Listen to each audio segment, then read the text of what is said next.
அன்பர்கள் அனைவருக்கும் வணக்கம். இன்றைய பதிவு என்னன்னு பார்த்தீங்கன்னா, மேஷ ராசிக்கான குணாதிசயங்கள் மற்றும் உங்கள் வாழ்வில் அதிர்ஷ்டத்தை தரக்கூடிய தெய்வம், அதிர்ஷ்டம் தரக்கூடிய எண், திசைன்னு சொல்லிட்டு ரொம்ப இன்ட்ரெஸ்டிங்கான டாபிக் பற்றி தாங்க பார்க்க போகிறோம்.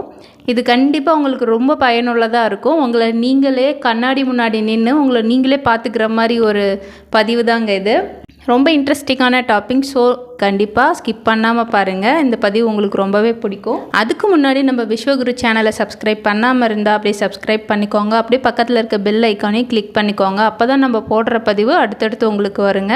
ஆல்ரெடி மேஷ ராசிக்கான குரு பயிற்சி பலன் போட்டிருக்கேங்க, அதையும் நீங்கள் மறக்காமல் போயிட்டு பாருங்கள். அதே போல் நான் சொல்கிற விஷயம் எந்தளவு உங்களுக்கு ஒத்து போகுதுங்கிறதையும் மறக்காமல் எனக்கு கமெண்ட்ஸில் சொல்லுங்கள். ஓகேங்க, இப்போ உங்களுடைய குணாதிசயங்கள்லாம் எப்படி இருக்குன்னு சொல்லிட்டு பார்த்துடலாம். மேஷ ராசி, உங்களுடைய சிம்பிள் என்னன்னு பார்த்தீங்கன்னா ஆடு, அதுவும் பார்த்தீங்கன்னா மலை ஆடுன்னு சொல்லலாம்.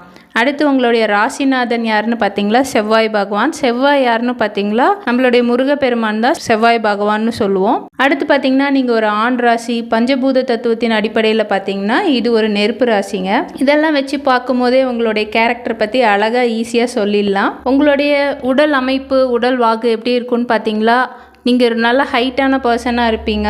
அது மட்டும் இல்லாமல் நல்ல கலர், அப்படி இல்லைனாலும் கொஞ்சம் மாநிறமாக இருப்பீங்க. ரொம்ப உடல் பார்த்திங்களா கம்பீரமான தோற்றத்தோட நல்ல ஒரு மிடுக்கான பர்சனாக இருப்பீங்க. அப்புறம் உங்களுடைய கேரக்டர் எப்படி இருக்குன்னு பார்த்தீங்கன்னா ரொம்ப தைரியசாலி, துணிச்சல் உள்ள நபர்னு சொல்லலாம். ஏன்னா உங்கள் சிம்பிளே ஆடுன்னு சொல்லியிருக்கேன். அந்த ஆடும் எப்படி இருக்குன்னு பார்த்தீங்கன்னா மலை பிரதேசங்களில் இருக்கக்கூடிய ஆடு. அந்த ஆடு பார்த்திங்கன்னா ரொம்பவே துணிச்சல் மிக்கதாக இருக்கும். மலை பகுதியில் ஈஸியாக அது பாட்டுக்கு ட்ராவல் பண்ணும். எதை பற்றியும் பயப்படாது. அது பாட்டுக்கு ரொம்ப கேஷுவலாக போயிட்டுருக்கும். ஸோ அதுதான் உங்களுடைய சிம்பிள். அதை வச்சு பார்க்கும்போது நீங்களும் ரொம்ப துணிச்சல், தைரியம் மிக்க நபராக இருப்பீங்க. பயம்னா என்னன்னே தெரியாதுன்னு சொல்லலாம். அந்த மாதிரி ஒரு நபராக தான் இருப்பீங்க. அடுத்து பார்த்தீங்களா உங்களுடைய ராசிநாதன் செவ்வாய். செவ்வாய் யாருன்னு பார்த்தீங்கன்னா முருகப்பெருமான்னு சொல்லியிருக்கேன். அவர் பார்த்தீங்களாவே முருகன்கிறவர் யார், ஒரு படை தளபதின்னு சொல்லலாம். ஸோ நீங்களும் அவர் மாதிரி ரொம்ப வீரம், துணிச்சல் உள்ள நபராக இருப்பீங்க. ஆக்சுவலி ராஜாவை விட படை தளபதிக்கு தான் பவர் அதிகம். ஏன்னா ராஜா ஒரு விஷயத்தை பற்றி பேசிகிட்டு இருக்கும்போதே படை தளபதி வந்தார்னா என்ன பண்ணுவாருங்க, அடித்து தும்சம் பண்ணிவிட்டு அடுத்து என்னடா சொல்ல வராங்கிற மாதிரி தான் கேட்பாரு. நீங்களும் அப்படி தான். ஃபஸ்ட்டு எடுத்ததும் ஒரு பிரச்சனைனா முன்னே போய் நிற்பீங்க. யார் என்னென்னலாம் பார்க்க மாட்டீங்க. ஃபஸ்ட்டு அடி கொடுத்துட்டு தான் அடுத்து நீங்கள் பேசவே ஆரம்பிப்பீங்க. மோஸ்ட்லி இப்படி தான் இருக்கீங்க. நிறைய பேர் பார்த்துருக்கேன் மேஷ ராசிக்காரங்க. எந்த இடத்துல ஒரு பிரச்சனைன்னு வந்தாலுமே மேஷ ராசிக்காரங்க தான் ஃபஸ்ட்டு அதை தட்டி கேட்குற ஒரு நபராக இருப்பீங்க. சின்ன வயசுலேருந்தே நிறைய சவால்களை சந்தித்து வந்திருப்பீங்க. உங்களுடைய சகோதரர் சகோதரிகள் கூட சின்ன வயசில் நிறைய சண்டை போட்டிருப்பீங்க. ஆனால் பெருசான வாட்டி அவங்களை விட்டு கொடுக்கவே மாட்டீங்க. அது மட்டும் இல்லாமல் அப்பா அம்மா மேலே ரொம்ப பாசமாக இருப்பீங்க. அதே போல் நண்பர்கள் இடத்துலையும் ரொம்ப பாசமாக இருப்பீங்க. ஃப்ரெண்ட்ஸ்க்கு ஏதாவதுன்னா ஓடி போய் உதவி பண்ணக்கூடிய நபராக இருப்பீங்க.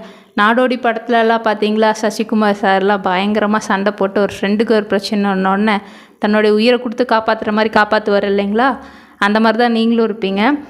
பிரச்சனை ஹெல்ப்புனா கண்டிப்பாக ஃபஸ்ட்டு போய் நீங்கள் ஹெல்ப் பண்ணக்கூடிய பர்சனாக இருப்பீங்க. ஒரு ஹெல்ப் பண்ணுறீங்கன்னா பின் விளைவுகள் பற்றி கண்டிப்பாக கவலைப்படவே மாட்டீங்க. வரும்போது பார்த்துக்கலாம், அப்படி யோசிக்கக்கூடிய பர்சனாக தான் இருப்பீங்க. குடும்பத்தில் அப்பா அம்மா மேலே ரொம்பவே பாசமாக இருப்பீங்க. ஆணாக இருந்தாலும் சரி, பெண்ணாக இருந்தாலும் சரிங்க. பொதுவாகவே மேஷராசிக்காரங்களை பார்த்தீங்கன்னா அப்பா அம்மாவை எதுக்காக விட்டு கொடுக்கவே மாட்டீங்க. பெண்களாக இருந்தால் கூட கல்யாணத்துக்கு அப்புறம் அப்பா அம்மாவுக்கு ரொம்ப சப்போர்ட் பண்ணணுன்னு நினைப்பீங்க. முடிஞ்சளவு அப்பா அம்மாவுக்கு உதவி பண்ணணும். அது நீங்கள் பணம் அது மட்டும் இல்லாமல் அவங்களுக்கு எந்த மாதிரிலாம் ஹெல்ப் பண்ணணும். அப்பா அம்மாவுக்கு ஒரு உடம்பு சரியில்லைனா கூட ஃபஸ்ட்டு நீங்கள் இங்கேருந்து ட்ராவல் பண்ணி கூட அப்பா அம்மாவை கூட்டிகிட்டு போய் நீங்கள் தான் பார்த்துட்டு வருவீங்க. வீட்டில் அண்ணன் தம்பி இருக்காங்களே பார்த்துக்கிட்டோம் அப்படிலாம் நினைக்க மாட்டீங்க. முடிஞ்சளவு உங்களால் எந்த அளவு உங்கள் அப்பா அம்மாவுக்கு சப்போர்ட் பண்ண முடியுமோ அந்த அளவு நீங்கள் சப்போர்ட் பண்ணுவீங்க. உங்களுடைய லைஃப் பார்த்திங்களா ரொம்ப டாஸ்க் நிறைஞ்சதாக இருக்கும். ரொம்ப சவால்கள் நிறைஞ்சதாக இருக்கும். மோஸ்ட்லி உங்களுக்கு பார்த்திங்களா இந்த சவால்கள்லாம் ரொம்ப பிடிக்கும். ரொம்ப விரும்பி செய்வீங்க. எப்படிப்பட்ட டாஸ்க்காக இருந்தாலும் கண்டிப்பாக அதை செஞ்சு முடிச்சிடுவீங்க. அதே போல் ஸ்போர்ட்ஸில் ரொம்ப இன்ட்ரெஸ்ட் அதிகமாக இருக்குங்க. எப்போவுமே பேரோடையும் புகழோடையும் இருக்கணும்னு நினைக்கக்கூடிய ஒரு பர்சனாக இருப்பீங்க. அதுக்கு எந்த மாதிரிலாம் எஃபர்ட் போடணுமோ அந்தளவு எஃபர்ட் போட்டு இந்த பணத்தையும் இந்த புகழையும் சம்பாதிக்கிறதுக்கு என்னெல்லாம் பண்ணுமோ அதெல்லாம் நீங்கள் பண்ணுவீங்க. கண்டிப்பாக உங்கள் லைஃப்பில் நீங்களே கஷ்டப்பட்டு முன்னுக்கு வரக்கூடிய பர்சனாக இருப்பீங்க. பேர், புகழ், பணம், பதவி இதுக்கெல்லாமே ரொம்பவே எஃபர்ட் போடுவீங்க. கடின உழைப்பாளினே சொல்லலாம். எப்போவுமே உங்களுக்கு பார்த்தீங்களா லீடருங்கிற போஸ்டிங் ரொம்ப பிடிக்கும். ஆக்சுவலி நீங்கள் ஸ்கூலில் இருக்கும் போதுலேருந்தே அப்படி தான் இருப்பீங்க. எப்போவுமே உங்கள் கிளாஸில் இருக்கிறவங்களுக்குலாம் லீடருங்கிற மாதிரி இருக்கிறது தான் உங்களுக்கு ரொம்ப பிடிக்கும். அதே மாதிரி தான் வளர்ந்ததுக்கு அப்புறமும் நீங்கள் பார்த்தீங்களா ஒரு பிஸ்னஸ் பண்ணுறீங்கனாவே ஒரு 4 பேர்த்த வச்சு வேலை வாங்கணும்னு தான் நினைப்பீங்க. அடுத்தவங்களுக்கு கீழே போய் வேலை செய்யணும்னு கண்டிப்பாக நினைக்கவே மாட்டீங்க. எப்போவும் 4 பேர்த்துக்கு வேலை தரணும், உங்களுக்கு கீழே நிறைய பேர் இருக்கணும், நீங்கள் சொல்கிற பேச்சு கேட்கணும்னு நினைக்கக்கூடிய பர்சனாக இருப்பீங்க. உங்களுக்கு எப்போவுமே அடிமை வாழ்க்கை சுத்தமாக பிடிக்கவே பிடிக்காது. அப்புறம் பார்த்தீங்களா உங்களுடைய உடல் மேலே நீங்கள் ரொம்பவே கேர் பண்ணிப்பீங்க. ரொம்ப அழகாக இருக்கணும்னு நினைப்பீங்க. அழகுங்கிறத தாண்டி ரொம்ப ஃபிட்டாக இருக்கணும்னு நினைப்பீங்க. நிறையா ஜிம்மு, எக்ஸசைஸு, வாக்கிங், ஜாகிங் இதெல்லாம் பார்த்தீங்களா ப்ராப்பராக பண்ணுறவங்க யாருன்னு பார்த்தா நம்ம மேஷராசி அன்பர்கள் தான். எப்பவுமே ஃபிட்டாக இருக்கணும்னு நினைப்பீங்க. ஃபிசிக்கல் ஆக்டிவிட்டீஸ் எல்லாம் ரொம்ப இன்ட்ரெஸ்ட்டாக பண்ணுவீங்க.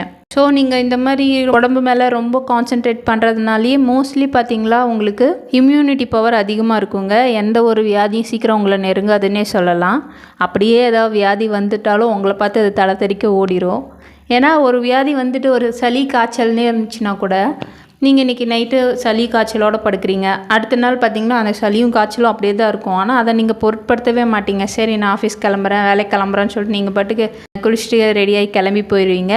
ஒரு நோய் வந்துருச்சே 4 நாள் ரெஸ்ட் எடுக்கலாம் படுக்கலாம்லாம் நினைக்கவே மாட்டீங்க. உங்கள் வேலையை நீங்கள் பாட்டுக்கு ப்ராப்பராக செஞ்சுட்டே இருப்பீங்க. ஸோ வியாதி உங்களை பார்த்து பயந்து ஓடிடும். ரொம்ப தைரியசாலி, மன தைரியம் அதிகமாக உள்ள பர்சன். அடுத்து பார்த்திங்கன்னா உங்கள் குடும்பத்தில் அப்பா, அம்மா, சகோதரர், சகோதரி எல்லாத்துக்கிட்டேயுமே ரொம்ப அன்பாக அனுசரணையாக இருப்பீங்கங்க. சின்ன வயசில் சகோதரர் சகோதரிக்கிட்ட நிறைய சண்டை போட்டிருப்பீங்க. ஆனால் பெருசான வாட்டி கண்டிப்பாக எங்களை விட்டு கொடுக்கவே மாட்டீங்க. அவங்களுக்கு ஏதோ ப்ராப்ளம்னாலும் ஓடி போய் ஹெல்ப் பண்ணுவீங்க. அவங்கள நல்லா ப்ரொடெக்ட் பண்ணுவீங்க. நீங்கள் பொதுவாகவே மேஷராசி அன்பர்கள் பார்த்திங்களா ரொம்ப பேரோடையும் புகழோடையும் நல்ல வில்லிங்கான பர்சனாக இருப்பீங்கங்க. அதே போல் இந்த பேர் புகழ் இருந்தாலும் இது அப்பா வழியில் வந்தது, தாத்தா வழியில் வந்ததுன்னு இல்லாமல் நீங்களே சம்பாதிப்பீங்க. அதாவது தன்னை தானே செதுக்கக்கூடிய பர்சனாக இருப்பீங்க. எப்பவுமே பார்த்தீங்களா யாரையும் நம்பி நீங்கள் லைஃப் கொண்டுட்டு போகவே மாட்டீங்க. உங்களால் என்ன முடியும், நம்மளால் என்ன தான் முடியும்னு பார்த்துடலாங்கிற மாதிரி நீங்கள் எல்லா விஷயத்தையும் கற்றுக்கிட்டு ப்ராப்பராக பண்ணுவீங்க. யாருடைய சப்போர்ட்டும் இல்லாமல் நீங்களே தன்னச்சியாக சுயம்பு மாதிரி முன்னுக்கு வந்துடுவீங்க. ரொம்ப மிகப்பெரிய கடின உழைப்பாளியாக இருப்பீங்க. அதாவது உங்கள் ஃபேமிலி எப்படி இருக்குன்னு பார்த்தீங்கன்னா மனைவிக்கிட்ட ரொம்ப பாசமாக இருப்பீங்க. அவங்கள ரொம்பவே ப்ரொடெக்ட் பண்ணுவீங்க. அவங்களுக்கு தேவையானது எல்லாமே செஞ்சு கொடுப்பீங்க. சொல்லப்போனால் வீட்டுக்கு ரொம்ப நல்ல குடும்ப தலைவனாக இருப்பீங்க. என்ன தான் மனைவி மேலே பாசமாக இருந்தாலும் ஆனால் ஒரு சின்ன விஷயத்த மட்டும் நினைப்பீங்க. அது என்னன்னு பார்த்தீங்கன்னா அவங்க உங்களுக்கு கண்ட்ரோலில் இருக்கணும்னு எழுத்து பேசுகிறது கண்டிப்பாக உங்களுக்கு பிடிக்கவே பிடிக்காது. உங்கள் மனைவி, உங்கள் குழந்தைங்க எல்லாமே சொல்கிற பேச்சு கேட்டு நடந்துக்கணும்னு நினைப்பீங்க. அது நல்ல குடும்ப தலைவனுக்கு அந்த இதெல்லாம் இருக்கும். ஸோ நீங்கள் நல்ல குடும்ப தலைவனாக தான் இருப்பீங்க. ஆண்கள் எப்படி இருப்பாங்க, ஸோ பெண்கள் எப்படி இருப்பாங்கன்னு பார்க்கலாம். மேஷ ராசியில் இருக்க பெண்கள் பார்த்திங்கன்னா சொன்ன மாதிரியே ரொம்ப சுறுசுறுப்பாக இருப்பாங்க. ரொம்ப விவேகத்தோடையும் இருப்பாங்க. ஏன்னா நீங்கள் பார்த்தீங்களா பஞ்சபூத தத்துவத்தில் பார்த்தீங்களா நீங்கள் ஒரு நெருப்பு ராசி. ஸோ நீங்கள் எப்பவுமே ரொம்ப சூடாக ரொம்ப வேகமாக இருப்பீங்க. ஸோ பெண்கள் பார்த்திங்கன்னா வீட்டில் இருக்க வேலையெல்லாம் கடன்னு செஞ்சுருவாங்க. வீட்டில் குழந்தைங்க, கணவர்னு சொல்லிட்டு எல்லாத்தையும் சீக்கிரமாக அவங்க எங்களுக்கு என்னென்னலாம் செஞ்சு கொடுக்கணுமோ எல்லாம் செஞ்சு கொடுத்துட்டு அவங்கள வேலைக்கு அனுப்பிட்டு நீங்களும் கரெக்டாக ப்ராப்பராக நீங்களும் உங்கள் வேலையை பார்க்க ஆரம்பிச்சிடுவீங்க. நீங்களும் நல்லா சம்பாதிக்கக்கூடிய நபராக தான் இருப்பீங்க. பெண்களாக இருந்தாலும் கண்டிப்பாக பார்த்தீங்கன்னா ஏதோ ஒரு வருமானம் பண்ணிட்டு தான் இருப்பீங்க. இல்லை வெளியில் போய் வேலைக்கே போக முடியலனாலும் வீட்டில் பார்த்தீங்கன்னா ஏதோ ஒரு சின்ன வேலைகளாவது செஞ்சு சம்பாதிக்கக்கூடிய பெண்களாக தான் இருப்பாங்க மோஸ்ட்லி மேஷராசிக்காரர்கள். அப்படியும் வேலைக்கு போகக்கூடிய சூழ்நிலை இல்லைனாலுமே குடும்பத்தை நல்லா அழகாக கண்ட்ரோல் பண்ணி அழகாக கொண்டுட்டு போயிட்டுருப்பீங்க. ஏதோ ஒரு சந்தர்ப்ப சூழ்நிலை காரணமாக கணவருக்கு ஏதோ உடம்புக்கு முடியல, இல்லை அவரால் வேலைக்கு போக முடியலன்னாலும் இந்த மேஷராசியில் இருக்க பெண்கள் பார்த்தா குடும்பத்தை அழகாக ஹேண்ட் ஓவர் பண்ணிக்குவாங்க, நல்லா கொண்டுட்டு போவாங்க. அவ்வளோ திறமை இருக்குது உங்ககிட்ட. அதே மாதிரி நீங்களும் யாருக்கும் பயப்பட மாட்டீங்க. நீங்களும் ரொம்ப துணிச்சலாக தான் இருப்பீங்க. ஆண்களாக இருந்தாலும் சரி, யாராக இருந்தாலும் சரி, ரொம்ப துணிச்சலாக இருக்கக்கூடிய பர்சனாக தான் இருப்பீங்க. பார்த்தா மேஷராசி பெண்கள் பார்த்திங்கன்னா யாராவது உங்ககிட்ட இங்கே வாமானா என்னடான்னு சொல்லி திருப்பி கேட்பீங்க. யாரும் உங்களுக்கு மரியாதை கொடுத்தா மட்டும்தான் நீங்கள் மரியாதை கொடுப்பீங்க. மரியாதை கொடுக்காதவங்கள அதை விட பயங்கரமாக நீங்கள் திட்டி அனுப்பிடுவீங்க. அதே போல் பார்த்திங்கன்னா உங்களுக்கு அடிக்கடி கொஞ்சம் கோபம் வருங்க. முன்கோபியாக இருப்பீங்க. அது ஆண்களாக இருந்தாலும் சரி, பெண்களாக இருந்தாலும் சரி, கொஞ்சம் முன்கோபம் அதிகமாக வரும். ரெஸ்பெக்ட் பண்ணணுன்னு நினைப்பீங்க. கண்டிப்பாக மற்றவங்க அப்படி இருக்கும்போது நீங்களும் அந்த ரெஸ்பெக்ட் கண்டிப்பாக மற்றவங்களுக்கு கொடுப்பீங்க. நீங்கள் ரொம்ப நேர்மையாக இருக்கிறதுனாலேயே உங்களுக்கு நிறைய கோவங்கள் வரும். நல்ல டேலண்டடான பர்சன், போல்டான பர்சன், நல்ல ஃபேமிலி பார்த்துப்பீங்க. உங்கள் ஃபேமிலியில் யாருக்காவது எந்த பிரச்சனைனாலும் ஃபஸ்ட்டு முன்னாடி போய் நிற்பீங்க. எதாக இருந்தாலும் ஃபஸ்ட்டு என்கிட்ட பேசு, அதுக்கப்புறம் நீ மற்றவங்கக்கிட்ட போய் பேசுங்கிற மாதிரி நல்லா ஃபேமிலி நல்லா ப்ரொடெக்ட் பண்ணுவீங்கங்க. எல்லாருக்கும் ஹெல்ப் பண்ணுவீங்க. அதே போல் ரொம்பவே ஸ்ட்ரெயிட் ஃபார்வர்டாக இருப்பீங்கங்க. உங்களுக்குன்னு ஏதோ ஒரு கோல் வச்சுட்டு அதை அச்சீவ் பண்ணுறதுக்காக ரொம்பவே போராடுவீங்க. கண்டிப்பாக போராடியாவது அதை ஜெயிச்சிடுவீங்க. உங்கள் கோலை கண்டிப்பாக அச்சீவ் பண்ணக்கூடிய நபராக தான் இருப்பீங்க. எப்போவுமே நீதி நேர்மைன்னு சொல்லி வாழ நினைக்கக்கூடிய நபராக இருப்பீங்க. யார் தப்பு பண்ணாலும் கண்டிப்பாக உங்களுக்கு பிடிக்கவே பிடிக்காது. அப்புறம் பார்த்திங்கன்னா நம்ம மேஷராசி அன்பர்கள்லாம் மோஸ்ட்லி இந்த அரசியல்வாதிகள் இருப்பாங்க இல்லையா, மோஸ்ட்லி அரசியலில் இருப்பீங்க நீங்கள். ஏன்னா உங்களுக்கு கீழே 4 பேர் தொண்டர்கள்னு சொல்லிட்டு 4 பேர் இருப்பாங்க. மோஸ்ட்லி அரசியலில் இருப்பாங்க.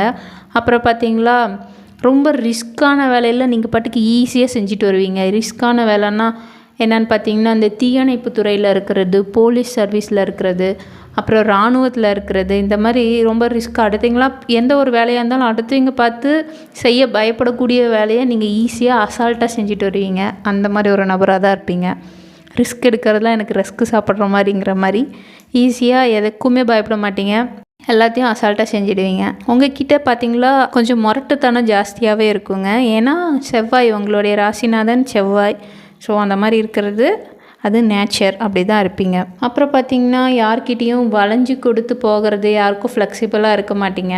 அது மைனஸ்னு சொல்லலாம். ஆனால் அது உங்களுக்கு பார்த்தா ப்ளஸ்ஸாக தான் இருக்கும். ஏன்னா நீங்கள் ரொம்ப நேர்மையாக இருக்கிறதுனால ஏன் நான் அடுத்தவங்கிட்ட ஏன் போய் நான் வளைஞ்சு கொடுக்கணும், ஏன் அவன் சொல்கிறதுக்கு நான் கேட்கணும், நான் பண்ணுற விஷயம் கரெக்டு தானே, ஸோ அவன் இப்படி தான் இருக்கணுங்கிற மாதிரி நீங்கள் ரொம்ப போல்டாக இருக்கிறதுனால ரொம்ப நீங்கள் பார்த்திங்கன்னா நீதி நேர்மைன்னு இருக்கிறதுனால யாருக்கும் வளைஞ்சு கொடுத்து போக மாட்டீங்க. அது ஒரு சில டைமில் உங்களுக்கு ப்ளஸ்ஸாகவும் இருக்கலாம், அதே ஒரு சில டைமில் உங்களுக்கு மைனஸாகவும் ஆகிடும்.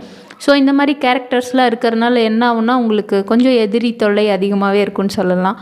சீக்கிரம் நீங்கள் கோவப்படுறீங்க, சடனாக கோச்சிக்கிறீங்கும் போது கண்டிப்பாக உங்களை பிடிக்காத சில நபர்கள் இருப்பாங்க. ஆனால் அதையும் நீங்களாம் பொருட்படுத்தவே மாட்டீங்க. அவன்லாம் எனக்கு ஒரு எதிரியா, அவன்லாம் ஒரு ஆளா அப்படின்ட்டு அதையும் தூக்கி போட்டு போயிட்டே இருப்பீங்க. பொதுவாகவே மேஷராசி அன்பர்கள் பார்த்தா ரொம்பவே தன்னம்பிக்கை, துணிச்சல், தைரியம் உள்ள நபராக இருப்பீங்க. வாழ்க்கையில் எதுக்குமே பயப்படாமல் இருக்கக்கூடிய ஒரு நபராகவும் இருப்பீங்க. ஃபஸ்ட்டு நீங்கள் பார்த்தீங்கன்னா யாரோடைய சப்போர்ட்டும் இல்லாமல் தான் உங்கள் லைஃப்பில் முன்னுக்கு வருவீங்க. யாரும் உங்களுக்கு பார்த்தீங்களா அப்பா அம்மா இல்லை தாத்தா பாட்டின்னு சொல்லிட்டு அவங்க சொத்தெல்லாம் கொடுத்து தான் நீங்கள் வாழ்க்கையில் முன்னுக்கு வரணும்னு இல்லை. நீங்களே தானாக உழைச்சி நீங்களே முன்னுக்கு வந்துடுவீங்க. அப்படி இருக்கும்போது பார்த்திங்களா ஃபஸ்ட் ஆஃப் லைஃப்பில் உங்களுக்கு ஃபஸ்ட் ஆஃப் பார்த்திங்களா கொஞ்சம் சிரமங்கள் நிறைஞ்சதாக இருக்கும். ஆனால் செகண்ட் ஆஃப் கண்டிப்பாக ரொம்ப நல்லா இருக்குங்க. அதாவது 35 to 40 வயசில் ஓரளவு நீங்கள் நல்லா டெவலப் ஆயிடுவீங்க. ஒரு வெல் செட்டில்டுங்கிற மாதிரி தான் இருப்பீங்க. கடின உழைப்பாளியாக இருப்பீங்க. நல்ல ஒரு ஹியூமன் பீயிங், நல்ல மனிதநேயம் உள்ள நபராக இருப்பீங்க. உங்களுடைய கேரக்டர்ஸ் எல்லாமே இப்போ பார்த்தாச்சிங்க. அடுத்து பார்த்தா உங்களுக்கு எந்த மாதிரி உடல் உபாதைகள்லாம் வரும்னு பார்த்தரலாம். நீங்கள் நெருப்பு தத்துவ ராசின்னு சொல்லியிருக்கேன். அப்படிங்கிறதுனாலேயே உங்களுக்கு மோஸ்ட்லி இந்த மாதிரி கம்ப்ளைண்ட்ஸ் தான் வரும். அது என்னன்னு பார்த்தீங்கன்னா உடல் சூடு அதிகமாக இருக்கும். ஸோ நீங்கள் கண்டிப்பாக வாரத்தில் ஒரு நாள் எண்ணெய் தேய்ச்சி குளிக்கிறது ரொம்பவே நல்லது. நிறைய தண்ணி எடுத்துக்கோங்க. அதாவது தண்ணினா குடிக்கிற தண்ணி எடுத்துக்கோங்க. ஏன்னா உடம்பு ஹீட், எப்போவுமே உங்களுக்கு உடம்பு ஹீட் இருந்துகிட்டே இருக்கும். ஸோ அது சம்மந்தமான பிரச்சனைகள்லாம் உங்களுக்கு வர ஆரம்பிக்கும். அடி வயிற்றில் வலி, ஆண்களாக இருந்தாலும் பெண்களாக இருந்தாலும் அடிவயிறு வலி இருக்குங்க. பாடி ரொம்ப ஹீட்டாக இருக்கும். இந்த பாடி ஹீட்டுனால் வரக்கூடிய ப்ராப்ளம்ஸ்லாம் என்னென்ன பார்த்திங்களா, ஃபேஸ்லலாம் அந்த டீனேஜில் பார்த்திங்களா அந்த மேசராசிக்காரங்களுக்கு நிறைய பிம்பிள்ஸ் இருக்கும். அந்த 16-17 வயசுலலாம் பசங்களாகட்டும் பொண்ணுங்களாகட்டும் நிறைய பிம்பிள்ஸு, ஸ்கின் ப்ராப்ளம்ஸ் இந்த மாதிரிலாம் வரதுக்கு வாய்ப்பு இருக்குது. அது மட்டும் இல்லாமல் பிபி, சுகர் இதெல்லாமே கூட நம்ம உடம்பு ஹீட்டுனால தான் வரும். அந்த மாதிரி ப்ராப்ளம்ஸ் வரும். ஒரு ஏஜுக்கு மேலே பார்த்திங்களா எலும்பு சம்மந்தமான வியாதிகளும் உருவாக ஆரம்பிக்கும். அடுத்து பார்த்திங்களா செவ்வாய்ங்கிறதுனால ரத்தம் சம்மந்தமான வியாதிகளும் உங்களுக்கு உருவாகுங்க. ரத்தம்னா ரத்த குறைபாடு இருக்கலாம், இல்லை ரத்தத்தில் பார்த்திங்களா ஏதோ சம் ப்ராப்ளம்ஸ் இருக்கலாம். அதனால் ஸ்கின் ப்ராப்ளம்ஸ் வர்றதுக்கு வாய்ப்பு இருக்குது. ஸோ இந்த மாதிரி ப்ராப்ளம்ஸ் தான் உங்களுக்கு லைஃப்பில் வரும். அடுத்து பார்த்திங்கன்னா ஸோ இதெல்லாம் வந்தாலுமே பார்த்திங்களா நீங்கள் அதெல்லாம் பொருட்படுத்தவே மாட்டீங்க. அது பாட்டுக்கு ஒரு பக்கம் இருந்துட்டு போது நம்ம வேலையை பார்க்கலாங்கிற மாதிரி தான் நீங்கள் இருப்பீங்க. அடுத்து உங்களுக்கு எந்த மாதிரி தொழில்கள்லாம் அமையும்னு பார்த்தா மோஸ்ட்லி அரசியல்வாதிகள் மேசராசி அன்பர்களாக இருப்பாங்க. நல்ல டாக்டர்ஸ் அவங்களும் மேசராசியில் இருப்பாங்க. சிவில் இன்ஜினியர்ஸ், எலக்ட்ரிக்கல் அண்ட் எலக்ட்ரானிக்ஸில் நிறைய ஒர்க் பண்ணுவாங்க. அடுத்து போலீஸ், மிலிட்ரி, இந்த யூனிஃபார்ம் சர்வீஸ்ம்பாங்க இல்லையா, இவங்க எல்லாருமே பார்த்திங்களா எதுக்கும் பயப்பட மாட்டாங்க. நம்மளாம் பயந்துட்டு இருக்கக்கூடிய விஷயத்த எங்களை அசால்ட்டாக செய்வாங்கன்னு சொல்லியிருக்கேன்ல. ஸோ நீங்கள் இந்த மாதிரி ஜாப் எல்லாமே உங்களுக்கு நல்லா செட் ஆகுங்க. அடுத்து பார்த்திங்களா உங்களுக்கு அதிர்ஷ்டம் தரக்கூடிய திசை என்னன்னு பார்த்தா கிழக்குங்க. நீங்கள் ஏதோ ஆஃபீஸோ இல்லை கடையோ இல்லை உங்கள் வீடாகவே இருந்தாலும் அந்த கிழக்கு வாசப்படிங்கிறது உங்களுக்கு கண்டிப்பாக நல்லாவே செட் ஆகும். சக்ஸஸ் பண்ணக்கூடிய ஒரு கிழக்கு வாசப்படி நல்ல சக்ஸஸ் கொடுக்குங்க. உங்களுக்கு கிழக்கு வாசப்படிங்கிறது கிழக்கு திசை உங்களுக்கு ரொம்ப சக்ஸஸ் கொடுக்கும். அடுத்து பார்த்திங்கன்னா நிறம் பார்த்திங்களா ரெட்டு, ஆரஞ்சு, எல்லோ இந்த மாதிரி நிறங்கள்லாம் உங்களுக்கு ரொம்பவே சக்ஸஸ்ஃபுல்லாக இருக்கும். அடுத்து பார்த்திங்களா அதிர்ஷ்ட கல் பார்த்தா பவளக்கல்லுங்க. மோஸ்ட்லி இந்த பவளக்கல்லை நீங்கள் காப்பரில் மோதிர மாதிரி செஞ்சு நீங்கள் கையில் போட்டுக்கோங்க. இதுவுமே இன்னுமே உங்களுக்கு லைஃப்பில் சக்ஸஸ் பண்ணுறதுக்கு சப்போர்ட் பண்ணும். அடுத்து அதிர்ஷ்ட எண்ணுன்னு பார்த்தா 9ஆம் நம்பர் உங்களுக்கு அதிர்ஷ்ட எண்ணுங்க. கூட்டு எண், அதாவது 9ல் கூட்டு எண் பார்த்திங்கன்னா 18, 27, 36 இந்த மாதிரிலாம் இருக்கு இல்லைங்களா, இதெல்லாம் உங்களுக்கு ரொம்ப சக்ஸஸாக இருக்கும். அடுத்து பார்த்திங்களா அதிர்ஷ்ட கடவுள் அனுமான் வழிபாடுங்க. நீங்கள் ஆஞ்சநேயரை வழிபட்டுட்டு வாங்க, கண்டிப்பாக உங்களுக்கு வாழ்க்கையில் நல்ல முன்னேற்றம் கிடைக்கும். அது மட்டும் இல்லாமல் உங்கள் ராசிநாதன் முருகன். ஸோ முருகனையும் நீங்கள் வழிபாடலாம். செவ்வாய்க்கிழமையில் முருகன் வழிபாடும், சனிக்கிழமைகளில் போய்ட்டு நீங்கள் ஆஞ்சநேயரையும் வழிபட்டுட்டு வந்தீங்களா ரொம்பவே சிறப்பாக இருக்குங்க. உங்களுக்கு வரக்கூடிய பிரச்சனைகள் எதுவாக இருந்தாலும் அவங்க பார்த்துப்பாங்க. அடுத்து பார்த்திங்கன்னா உங்களுடைய நட்பு ராசிகள். மோஸ்ட்லி நீங்கள் இவங்களோடலாம் தான் ஃப்ரெண்ட்ஷிப் வச்சுருப்பீங்க. நீங்களே கொஞ்சம் அப்படியே கால்குலேட் பண்ணி பாருங்கள், நம்ம ஃப்ரெண்ட்ஸுங்களாம் எந்த ராசியில் இருக்காங்க. இல்லை உங்களுக்கு ரொம்ப பிடித்தமான நபர், அது உங்கள் லவ்வராக இருக்கலாம், இல்லை உங்கள் மனைவியாக இருக்கலாம், இல்லை அம்மா அப்பா சகோதரர் சகோதரி, அதாவது உங்களுக்கு ரொம்பவே பிடிச்சமான பர்சன் மோஸ்ட்லி இந்த ராசிக்காரங்களாக தான் இருப்பாங்க. அது என்னன்னு பார்த்தீங்களா சிம்மம், தனுசு, மிதுனம். அடுத்து உங்களுக்கு செட்டே ஆகாத ராசி, ஐயோ இவன் கூட பேசினாவே எனக்கு சண்டை வருதே அப்படின்னு சொல்லிட்டு இருக்கிறவங்களா பார்த்தா அவங்களாம் உங்களுக்கு செட் ஆக மாட்டாங்க. அந்த மாதிரி ராசிக்காரங்கள்லாம் யாருன்னு பார்த்தா மோஸ்ட்லி கடகம் மற்றும் மகரம், இந்த 2 ராசிக்காரங்களும் உங்களுக்கு செட்டே ஆக மாட்டாங்கங்க. பழகுனீங்களா கண்டிப்பாக உங்களுக்கு பிரச்சனை தான் வரும். கொஞ்சம் எங்ககிட்ட இருந்து விலகி இருக்கிறது ரொம்பவே நல்லது. ஆனால் நம்ம ஃபேமிலிக்குள்ளேயே இருந்துட்டால் கண்டிப்பாக ஒன்றுமே பண்ண முடியாது. ஸோ நீங்கள் அதர் பர்சன்கிட்ட பழகும் போது இந்த ராசிக்காரங்களாக இருந்தால் கொஞ்சம் பார்த்து ஜாக்கிரதையாக இருந்துக்கோங்க. மற்றபடி வேறு எந்த தொந்தரவும் இல்லை. ஆக மொத்தம் மேஷராசி அன்பர்கள் மனிதநேயம் மிக்க நபராகவே இருப்பீங்க. ரொம்ப இன்ட்ரெஸ்டிங்கான கேரக்டராக இருப்பீங்க. இந்த பதிவு நிச்சயம் உங்களுக்கு பயனுள்ளதாக இருக்கும்னு நம்புகிறேங்க. உங்களுக்கு இந்த பதிவு பிடிச்சிருந்தா கண்டிப்பாக ஒரு லைக் பண்ணிக்கோங்க. நம்ம விஸ்வகுரு சேனலை சப்ஸ்கிரைப் பண்ணாமல் இருந்தால் ஒரு சப்ஸ்கிரைப் பண்ணிக்கோங்க. பக்கத்தில் இருக்க பெல் ஐக்கானையும் கிளிக் பண்ணிக்கோங்க. அப்போ தான் நம்ம போடுற பதிவு அடுத்தடுத்து வருங்க. ஆல்ரெடி மற்ற ராசிகளுடைய குணாதிசயங்களும் நான் அதில் பதிவிட்டிருக்கேன். அதையும் கண்டிப்பாக போய் உங்களுடைய ரிலேஷன்ஸ் யாராவது இருக்காங்க, இல்லை உங்கள் கூட இருக்க பர்சன்ஸ் யாராவது இருக்காங்கன்னா கண்டிப்பாக நீங்கள் அதையும் போய் பார்த்துக்கோங்க. உங்களுக்கு ரொம்பவே பயனுள்ளதாக இருக்கும். நான் சொன்ன விஷயங்கள் எந்த அளவு உங்களுக்கு ஒத்து போகுதுங்கிறத மறக்காமல் எனக்கு கமெண்ட்ஸில் சொல்லுங்கள். மீண்டும் இன்னொரு பதிவில் சந்திக்கலாம். நன்றி, வணக்கம்.